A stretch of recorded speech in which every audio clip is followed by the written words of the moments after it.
You ever catch yourself in a pattern and think, why am I still putting up with this? Maybe it's a draining relationship, a habit that no longer serves you, or the fear of putting yourself first. Wise women know when to stop. I used to think I had all the time in the world to change, until I realized that waiting only keeps you stuck.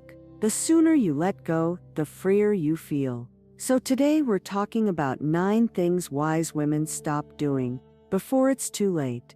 1. Letting go of the need to prove their worth for years. I lived under the belief that my worth was something I had to earn, that if I worked hard enough, gave enough, or sacrificed enough, then maybe, just maybe, I'd finally be worthy of love, respect, and appreciation. I poured myself into making others happy, always putting their needs before mine, convinced that the more I gave, the more valuable I'd become. But here's what I've learned. Wise women don't chase validation. They don't measure their worth by how much they do for others, how selfless they are, or how much they endure. They don't wait for someone else to tell them they're enough, because they already know it. Realizing this was a turning point for me. It was the day I stopped looking outward for proof that I mattered and started looking inward. The day I stopped believing that love and respect were things I had to earn, and started embracing the truth, I am enough, just as I am, not because of what I give, not because of how much I sacrifice, but because I exist. And when you believe that, everything changes. The relationships that once felt draining become clearer, the pressure to please fades, and you begin to live for yourself, rather than for the approval of others. Because the only validation you ever truly needed was your own. 2. Saying yes when they want to say no. For the longest time, my automatic response to everything was yes. Can you help with this? Yes. Can you watch my dog? Of course. Will you take on this extra task?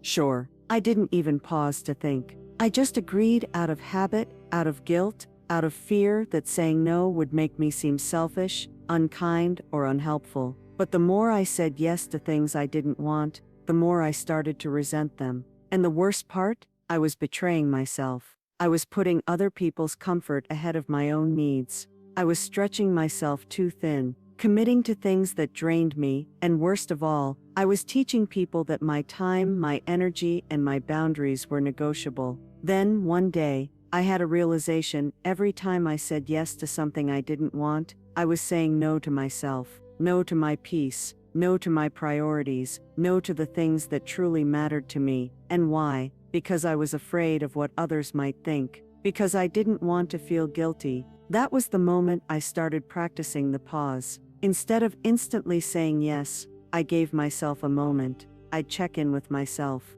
Do I actually want to do this? Do I have the time? Will this bring me joy? And if the answer was no, then so was my response. No excuses. No long explanations, just no. And here's the thing, the world didn't end. People adjusted, some even respected me more for setting boundaries, and the ones who didn't, well, they were only in my life because I had never told them no before. Wise women stop saying yes out of obligation. They stop over-explaining and over-apologizing for choosing their own well-being, because the truth is, every yes should be given freely, not forced, guilted, or expected. And when you start saying yes to only what truly matters, you gain something priceless, your peace. 3. Letting go of people who drain their energy. There was a time when I believed that relationships, whether friendships, family ties, or romantic connections, were meant to last forever. That if you had history with someone, it meant you had to hold on no matter what, even when they drained my energy. Even when they took more than they gave.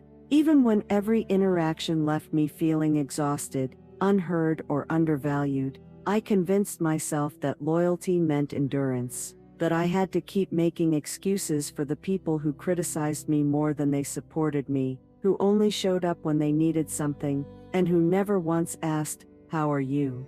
I told myself things like, "But we've been friends for years. She's family, I can't just walk away. Maybe if I'm more patient, they'll change." But here's what wise women know. Not everyone is meant to stay in your life forever. We grow, we evolve, And sometimes that means outgrowing relationships that once felt like home. It doesn't mean we don't love them. It doesn't mean we wish them harm. It simply means we recognize when a relationship is no longer nourishing our soul. So I started paying attention to how I felt after spending time with certain people. Did I feel uplifted, supported, and valued? Or did I feel drained, anxious, and emotionally exhausted? And when I realized that some people left me feeling empty more often than they left me feeling full, I made a choice. I stopped chasing, fixing, and fighting to keep relationships alive that weren't truly reciprocal. Because the right people, they don't make you question your worth.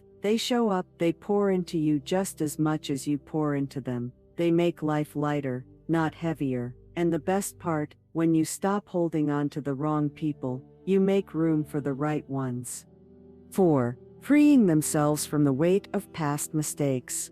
There was a time when I couldn't stop replaying the past in my head. I'd lie awake at night, mentally listing every mistake I'd ever made, every wrong decision, every moment I wished I could take back, the words I should have said, the things I should have done differently. I tortured myself with what ifs. What if I had spoken up? What if I had taken that opportunity? What if I had chosen a different path? It was as if I believed that by reliving my mistakes, I could somehow undo them. But here's the truth. I finally had to face.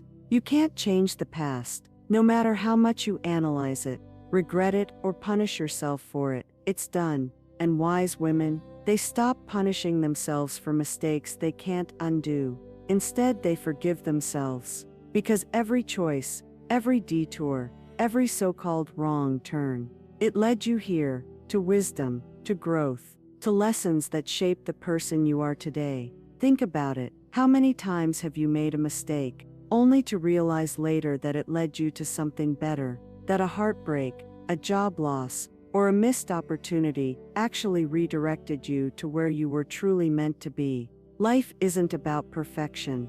It's about learning, about choosing better, now that you know better. So the next time your mind wants to pull you back into regret, remind yourself of this: you're not meant to be the person you were back then. You're meant to take what you've learned and move forward with compassion, grace, and strength.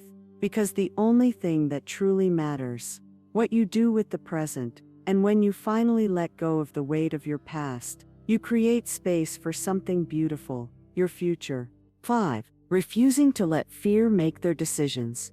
I can't tell you how many times I stood at the edge of something new, an opportunity, a dream, a change, and let fear talk me out of it. I almost did so many things, almost took the trip, almost started the business, almost said yes to something that excited me, but terrified me at the same time. But instead, I hesitated. I overthought. I let fear whisper every possible thing that could go wrong.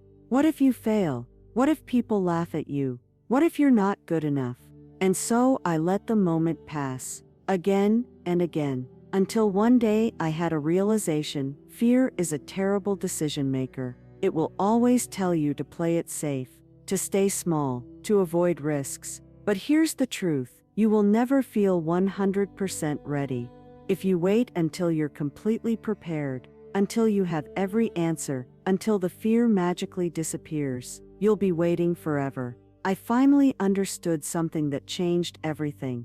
The only thing scarier than failing is regretting that I never even tried. So I stopped asking myself, what if I fail? And started asking, what if this actually works? What if it turns out to be the best thing I've ever done? Wise women stop waiting for the perfect moment because they know the perfect moment is right now. Fear will always be there, but we don't have to listen to it. We don't have to let it run the show, because the truth is, the greatest regrets aren't from the things we tried and failed at. They're from the things we never had the courage to try at all. 6. No longer ignoring their own needs. For most of my life, I put everyone else first. I took care of my family, my friends, my responsibilities, and somewhere at the bottom of that list, buried beneath 100 obligations, was me. If I was tired, I pushed through. If I was overwhelmed, I told myself to just handle it. If I wanted something for myself, I convinced myself that other things were more important. I believed that putting myself first was selfish, that my worth was tied to how much I did for others. But here's what I didn't realize. You can't pour from an empty cup. You can't keep giving and giving if you never stop to refill yourself. I saw so many women around me, mothers, caregivers, wives, daughters, who had spent their whole lives caring for everyone else while completely neglecting themselves. Their health suffered, their happiness dimmed, they forgot what it felt like to do something just for them. And I knew I didn't want to live like that anymore. So I started making small changes, taking real rest without guilt, eating food that nourished me instead of just whatever was quick and convenient, doing things that made me feel happy, creative, and alive. And you know what? The world didn't fall apart. Wise women stop waiting for permission to take care of themselves. They stop feeling guilty for prioritizing their own needs, because they know this self-care isn't selfish, it's survival. If you don't rest, if you don't nurture yourself, if you don't give yourself the same kindness you so easily give to others, who will? 7. Letting go of the exhausting need to please everyone. There was a time when I twisted myself into 1,000 different versions of who I thought people wanted me to be. I made myself smaller, quieter, more agreeable. I swallowed my opinions, laughed at jokes I didn't find funny, and bent over backward to keep the peace, even when it came at my own expense. Because deep down, I just wanted to be liked. I wanted people to think I was kind, easygoing, pleasant. I thought that if I could just be enough of whatever they needed me to be, then I'd feel accepted. And you know what? It was exhausting. No matter how much I tried, no matter how carefully I shaped myself to fit what I thought others wanted, there was always someone who disapproved, someone who thought I was too much or not enough, someone who judged, criticized, or misunderstood me. And that's when I finally realized, you could be the kindest, warmest, most loving person in the world, and someone would still find a reason not to like you. So why not just be yourself anyway? Wise women stop twisting themselves into versions that don't feel authentic. They stop shrinking, filtering, and censoring themselves just to make others comfortable. Instead, they start asking a different question, not do they like me, but do I like me? Because at the end of the day, the only person who has to live with your choices, your voice, and your truth is you. 8. Releasing the weight of grudges and choosing peace. For years, I carried a grudge so tightly, it felt like a part of me, woven into my thoughts, my emotions, even my identity. I told myself I was protecting myself, that if I stayed angry, I wouldn't be hurt again, that holding on to my resentment would somehow balance the scales of justice. But here's what I learned the hard way. Grudges don't protect you. They imprison you. The person who hurt you, they've moved on. The situation that caused the pain, it's already in the past. But when you hold on to anger, when you replay old wounds over and over, you're the one keeping the pain alive. It sits in your chest, clouds your joy, and takes up space where peace and happiness should be. And the hardest truth of all, forgiveness isn't for them, it's for you. Forgiveness doesn't mean forgetting. It doesn't mean excusing what happened. It doesn't mean letting someone back into your life who doesn't deserve to be there. It simply means you stop letting the pain of the past have power over your present. Wise women stop clutching onto anger like it's a security blanket. They release it, not because the other person deserves it, but because they deserve peace. Because peace feels a whole lot better than resentment ever will. And when you finally let go, when you make the decision to be free, that's when you realize you were never protecting yourself. You were only holding yourself back. 9. Stopping the wait for the right time and finally living. I used to tell myself, I'll start when the time is right. I'll take that trip when I have more money. I'll wear the dress when I lose a little weight. I'll follow my dream when life slows down a bit. But then, life happened. Time passed, and one day it hit me. There is no perfect time. I had spent years waiting for someday, for a moment when everything would align, when I'd feel fully ready, when the universe would tap me on the shoulder and say, "Now is the time." But that moment never came, because life doesn't wait. And wise women, they stop waiting too. They realize that someday isn't promised, that the years pass faster than we think, and that if we don't start living now, we may never get the chance. So they stop overthinking and start doing. They book the trip, they wear red lipstick, they dance in the kitchen, try the hobby, say yes to the adventure, because the biggest regret in life isn't what we did, it's what we never allowed ourselves to do. So if there's something calling to you, something you've been putting off, waiting for the right time to begin, this is your sign. The right time. It's now. So tell me, which of these spoke to you the most? Drop a comment below, I'd love to hear. And if you're ready to start living life on your own terms, hit that subscribe button, because life isn't about waiting for the right moment. It's about choosing joy, confidence, and freedom right now.